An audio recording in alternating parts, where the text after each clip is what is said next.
Free Science, Chapter 7, Session 3, Water Cycle. Children, I will show you some pictures now. You have to tell me, what do you see? What do you see in this picture? Rain. Yes, rain. That it is raining. Now what do you see in this picture? Yes, you see the sky. And what else do you see in the sky? Clouds. Very good. So we see clouds. And what is this? Yes, it is a river. So in the above picture, we saw rain, we saw clouds, and we saw river. And what is common in this picture? That this picture has water. So we have water in river, clouds are made of water, rain is made up of water. But have you ever thought, how is this water generated? Where does this water come from? Okay, so today we will learn about that how is this water generated. It occurs with a cycle. So we will talk about a water cycle. Water cycle. So do you know that the water you drink and use to bath is almost as old as the earth itself? Sounds strange, no?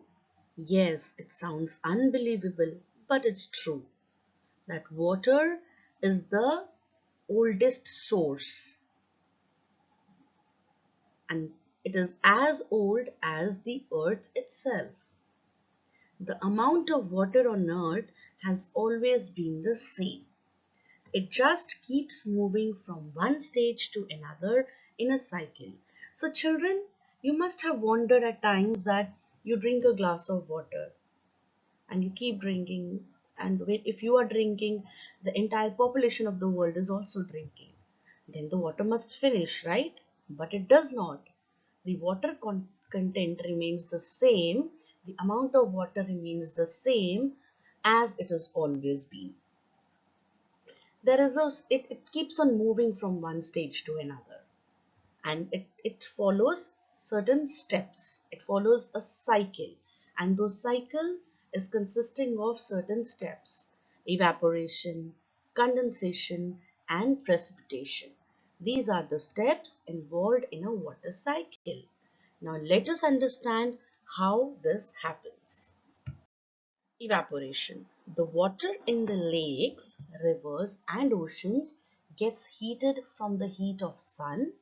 After heating, the water turns into vapor or steam, and it rises up in the air. This process is called evaporation. So what happens? That the water in the lakes, it gets heated and it starts getting steam out of it. And how does it get heated? It gets heated with the heat of sun. You must have seen when you walk out in summers, it's so heated outside, right? And it is so hot outside. So that is because of the heat of the sun. And the heat is so hot that it almost boils your skin, right? It burns your skin. Same way, it also heats the water in the lakes, rivers, and oceans.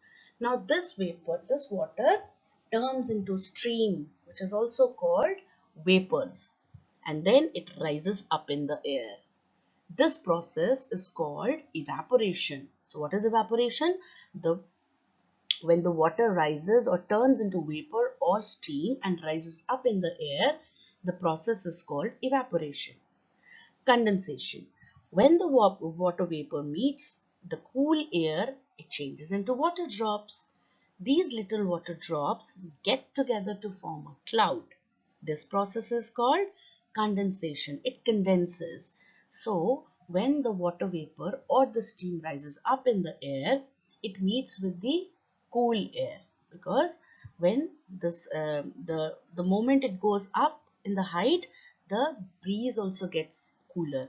So when it meets with the water vapors meet with the cool air, it changes into drops. Now these drops, little drops of water, they get together to form a cloud. So ultimately the cloud is made up of water droplets, and this process is called condensation. The third step of water cycle is precipitation. When clouds become heavy with water droplets, they come down as rain, because there are so many water droplets, that makes the cloud so heavy that it has to leave some water. So how does it leave the water? It leaves the water in the form of rain. Now this is a process called precipitation. Now the rainwater again fills the lakes, rivers and oceans, and then sometimes the air is also very cold. Then the water in the clouds freezes and it comes down in the form of snow. So the water on the earth keeps moving in the cyclic way. So children, did you understand that the water from river and ocean, it gets heated with the heat of the sun, and the water turns into steam. That steam rises up in the air, and when it comes in touch with the cold air, it forms clouds. Now when these clouds are formed with the water droplet, it becomes little heavy. Now to lighter oneself, what does clouds do? They shed the water. How does they shed? That water is shed with the help of a rain. And again with the rain, what happens? The lakes again gets filled, river gets filled, oceans get filled. And at times when the air is very cold above, then this water in the cloud freezes and it comes down in the form of snow. So this cycle keeps on repeating: evaporation, condensation, and then precipitation. Children, do you know that 2/3 of Earth's surface is covered with water? That is why Earth is called the blue planet. Okay, let's understand the water cycle with the help of a picture. So if you see in this picture, there is a surface water, and this, with the help of sun heat, it gets evaporated, then it condenses into clouds, and then with the help of precipitation, it again reaches back to the surface water. So this cycle keeps on moving one by one. Okay, so this is how the water cycle happens. So now that you know that what is a water cycle, how is water generated, let's quickly check ourselves.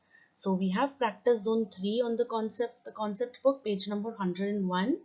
You have to do practice zone 3, and you have to show your responses on the black card also, and you have to do it in the book too. Okay, so fill in the blanks. The process by which water changes into vapor on heating is called dash. Water vapor rises up, meets cool air and forms dash. Name the various processes involved in a water cycle. So here we have responses for the above practice zone 3. The first answer is evaporation, and the B, fill in the blank, is clouds. And the various processes that is involved in the water cycle are evaporation, condensation and precipitation. Time for some assessment. So page number 26 of the workbook, and do the following questions. Complete the water cycle by filling the blanks. There is dash in a lake which gets dash vapors. These vapors rise high and cool down to form dash. Later, this water comes down in the form of dash or dash on the earth. So another question in the assessment part, we have question number 3. Define the following terms. One is water vapor and the other is water cycle. And you can check the response for the assessment questions on this slide. Now let's practice what we have learned till now. So children, here we have an I teach activity. Here you will teach your parents and you will become a teacher. Are you ready to become the teacher? Great. Teach your parents the concept of water cycle. Ask them to draw the water cycle on a white sheet of paper. Help them with the concept and activity if required. And you have to check the responses also. Here we have I do activity. This you have to do yourself. You have to draw the water cycle and label its different stages. So we saw a picture above. So you have to draw a water cycle and you have to label the different steps involved in water cycle. So let's practice with the help of a worksheet now. We have to do question number 11 from your workbook. Differentiate between evaporation and condensation. So there are two columns, one is evaporation and one is condensation. So you have to tell the difference between both of them. Question number 12 says, how are clouds formed? Why do you think that the total amount of Earth's water does not change? That was all about water cycle, and in today's session we also developed some skills like skill of analysis, comprehension skills and observation skills. Okay, thank you children. Stay safe, stay healthy and keep learning.